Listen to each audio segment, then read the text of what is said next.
So we are at well, this is actually the third hour for Connect OP action hours.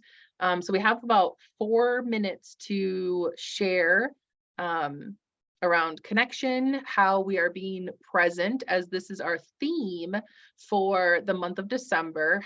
And I'm curious if anyone else wants to share on the recording about where you are focusing on being more present specifically. Like, what is there an area of your life that you are practicing being more present in, or that you want to celebrate yourself in currently recognizing your ability to be more present in your life?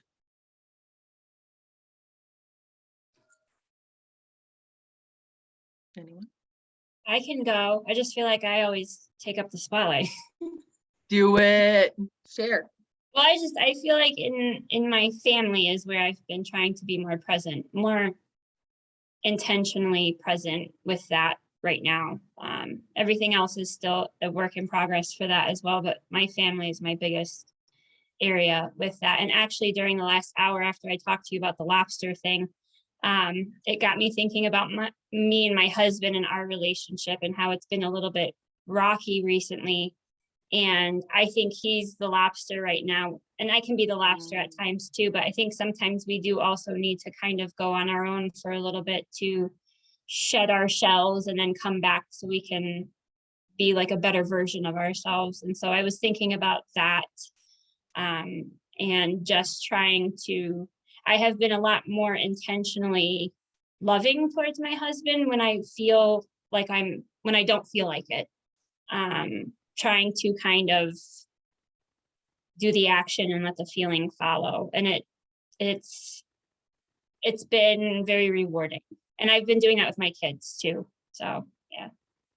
Oh, I love that. Do the action and let the feeling follow.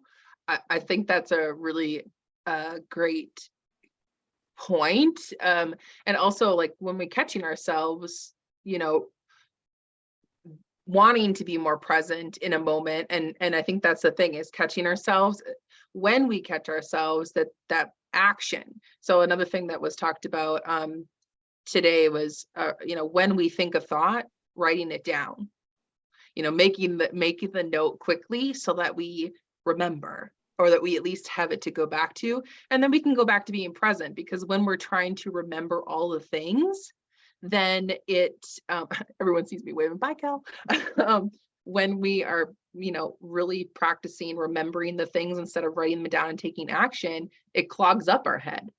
And then we are beating ourselves up. It's possible that we're beating ourselves up and feeling negative things around the lack of presence that we're giving to people, because we're working so hard inside That's of what our I head. got sick of. That's what I got sick of feeling. I really got tired of feeling that. And that was what I think kind of pushed me to want to even do it in the first place.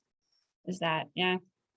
Yeah, that's awesome. Well, I'm definitely going to celebrate you and recognizing that and practicing it intentionally and I love that you said that you think that's where your husband's at right now. So being able to be aware of that could be really supportive for him to know that when you recognize it, you give that space so that the strength is building. Yeah. On a funny note, I'm actually really allergic to lobsters. So anyways, I have to go. Love you guys. Have a good rest of the day. Bye. Thanks for sharing, Sarah.